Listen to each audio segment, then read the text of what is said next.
5, 4, 3, 2, 1, 0.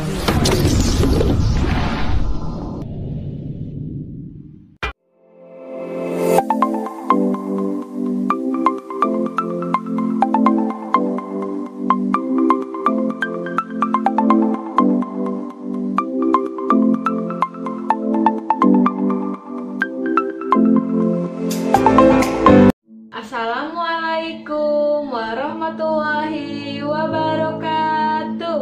Hai anak-anak, bagaimana kabarnya hari ini?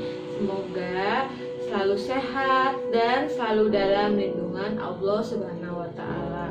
Hari ini kita akan belajar tema 2, subtema 2, pembelajaran 1 dan 2. Bagaimana anak-anak? Apakah kalian sudah siap untuk belajar hari ini? Ya, jika sudah siap, mari kita berdoa bersama-sama. Berdoa dimulai.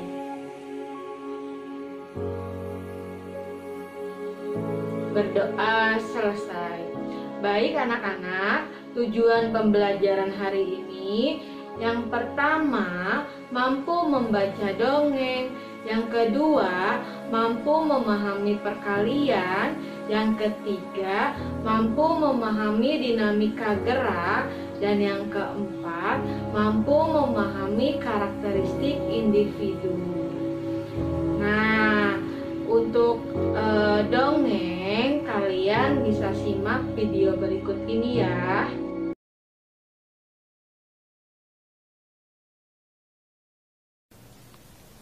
Halo adik-adik semua di seluruh Nusantara. Selamat berjumpa dengan Kak Riko.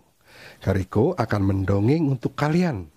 Dongeng Kak Riko judulnya adalah Buaya yang Serakah. Begini ceritanya. Di sebuah pinggiran sungai ada seekor buaya yang sedang kelaparan. Sudah 3 hari buaya itu belum makan. Perutnya terasa lapar sekali. Mau tidak mau hari ini ia harus makan. Sebab kalau tidak bisa-bisa ia akan mati kelaparan. Nah, buaya itu lalu segera masuk ke dalam sungai. Ia berenang perlahan-lahan menyusuri sungai itu mencari mangsa. Belum jauh buaya itu berenang, ia melihat ada seekor bebek yang juga sedang berenang di sungai itu. Buaya segera memburu bebek itu. Mengetahui sedang diburu oleh seekor buaya, bebek itu segera berenang cepat ke darat dan ia berlari sekencang-kencangnya. Tolong, tolong, tolong. Wah, namun buaya terus memburu bebek itu. Kemana bebek itu pergi, kemana bebek itu berlari, terus dikejar oleh buaya. Hingga bebek itu terdesak di sebuah pohon yang besar dan tidak bisa kemana-mana lagi. Mau kemana kau bebek? Aku akan makan kau hari ini. Begitu kata buaya. Bebek pun menjerit ketakutan. Buaya, jangan kau makan aku. Dagingku tidak banyak. Pasti kau tidak akan kenyang buaya. Jangan makan aku. Lebih baik engkau makan seekor kambing yang ada di dalam hutan. Kambing itu segar dan pasti dagingnya lebih banyak dari aku.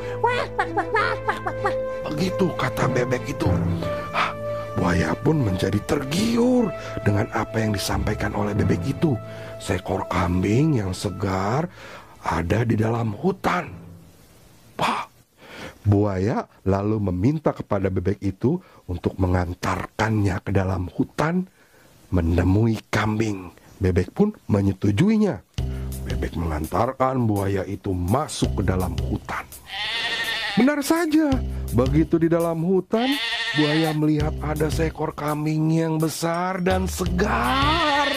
Wah, buaya lalu segera mendekati kambing itu. Sementara bebek pergi meninggalkan buaya dan kembali ke sungai. Begitu buaya sudah di dekat kambing, buaya langsung mencengkeram kaki kambing itu. Kambing pun kaget, menjerit. Tolong, buaya, jangan kau makan aku. Tolong, lebih baik engkau makan seekor anak gajah. Anak gajah dagingnya lebih banyak dari aku. Anak gajah itu ada di telaga buaya. Mendengar apa yang dikatakan kambing itu, ada seekor anak gajah di telaga. Wah, anak gajah pasti dagingnya lebih banyak karena anak gajah lebih besar dari seekor kambing. Buaya pun tidak jadi memangsa kambing. Ia pergi meninggalkan kambing, ia pergi menuju ke telaga. Begitu sampai di telaga, benar saja ada seekor anak gajah yang besar gemuk. Tentu saja membuat buaya itu tergiur. Buaya segera mendekati anak gajah itu. Ia sudah tidak sabar ingin melahap anak gajah itu. Begitu sudah dekat anak gajah, buaya segera membuka mulutnya lebar-lebar sambil berkata, "Aku makan kau anak gajah."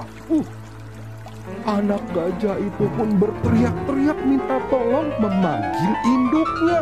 "Oh, tolong, ibu, ibu, tolong, ada buaya yang mau makan aku, tolong ibu." Wah, induk gajah yang tidak jauh berada dari anaknya mendengar teriakan minta tolong anaknya.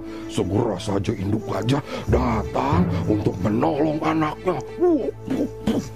Begitu sudah di dekat buaya, induk anak gajah itu langsung menginjak-injak buaya dengan keras. Hingga buaya menjerit kesakitan.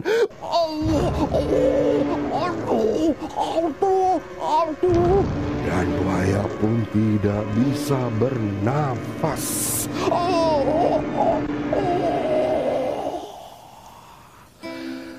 Tamatlah riwayat buaya.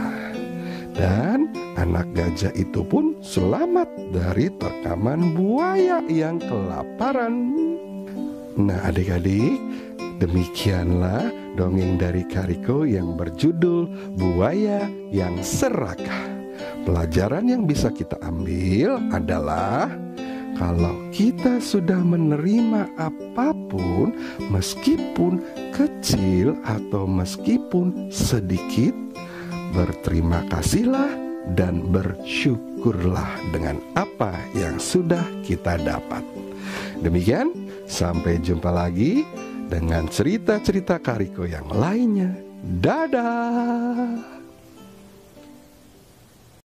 Selanjutnya kita akan belajar tentang dinamika gerak. Pada tema 1 kita sudah belajar gerak tangan. Nah, pertemuan kali ini kita akan belajar gerak tari dengan lagu Burung Kutilang.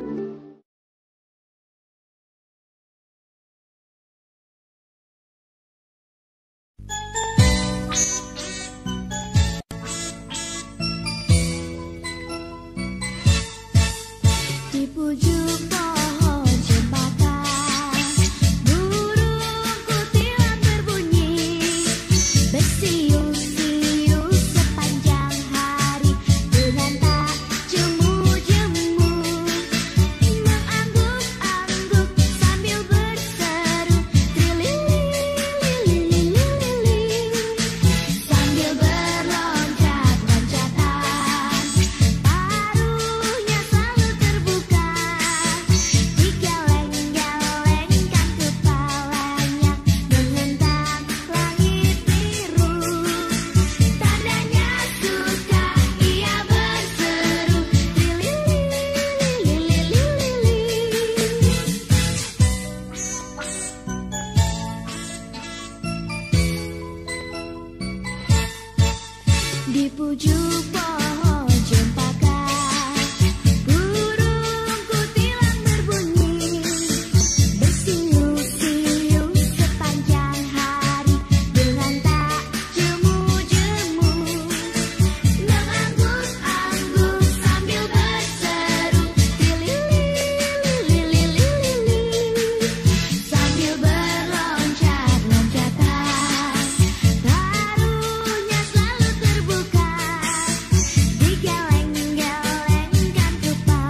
kalian menyimak video, sekarang kita lanjut ke perkalian.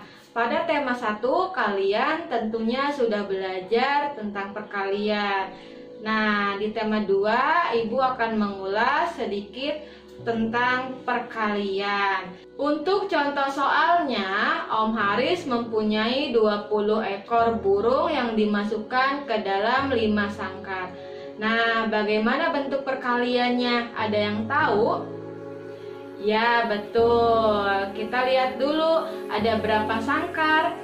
5. Dan tiap sangkarnya itu berisi berapa ekor burung? Ya, 4. Jadi bentuk perkaliannya 5 dikali 4. Berapa 5 dikali 4? Ya, 5 dikali 4 berarti 4-nya itu ada 5. 4 ditambah 4 sama dengan 8. 8 ditambah 4 sama dengan 12. 12 ditambah 4 sama dengan 16. 16 ditambah 4 sama dengan 20. Pintar. Jadi 5 kali 4 adalah 20 ya. Nah, kemudian beberapa hari kemudian tetangga Om Haris meminjam 1 sangkar, sehingga sangkar burung tinggal 4. Om Haris memasukkannya 5 ekor pada tiap sangkar. Jadi berapa bentuk perkaliannya? Ya, betul. 4 dikali 5. 4 ini sebagai sangkar karena harusnya 5 dipinjam tetangganya 1 jadi 4. Dan 5 ini burung ya, karena sangkarnya jadi sedikit, otomatis si burungnya akan bertambah ke tiap sangkar. 4 dikali 5 sama dengan 20. Ya, itu adalah bentuk perkalian dari sangkar dan burung yang Om Haris punya. Selanjutnya kita akan belajar karakteristik individu. Ada yang tahu apa itu karakteristik individu? Ya, karakteristik individu adalah penggabungan dari sikap, minat, dan kebutuhan yang dibawa oleh seseorang atau individu dalam melaksanakan sesuatu. Contohnya, kerjasama dan saling menolong tanpa pilih kasih. Kita harus memiliki sifat yang baik yang harus diteladani. Sifat baik atau positif harus dicontoh dan dilakukan. Sebaliknya, jika sifat yang tidak baik atau negatif tidak boleh dicontoh dan dilakukan. Contohnya, mengejek teman, menyontek, itu adalah sikap atau sifat yang tidak baik. Maka dari itu, kita tidak boleh melakukannya. Kebaikan dan keburukan dari suatu karakteristik itu bergantung kepada bagaimana seseorang menerapkannya dalam kehidupan. Kita harus tahu hal yang baik dan yang buruk.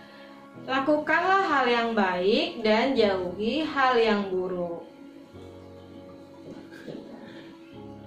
Nah, itu tadi pembahasan hari ini. Bagaimana, kalian sudah paham?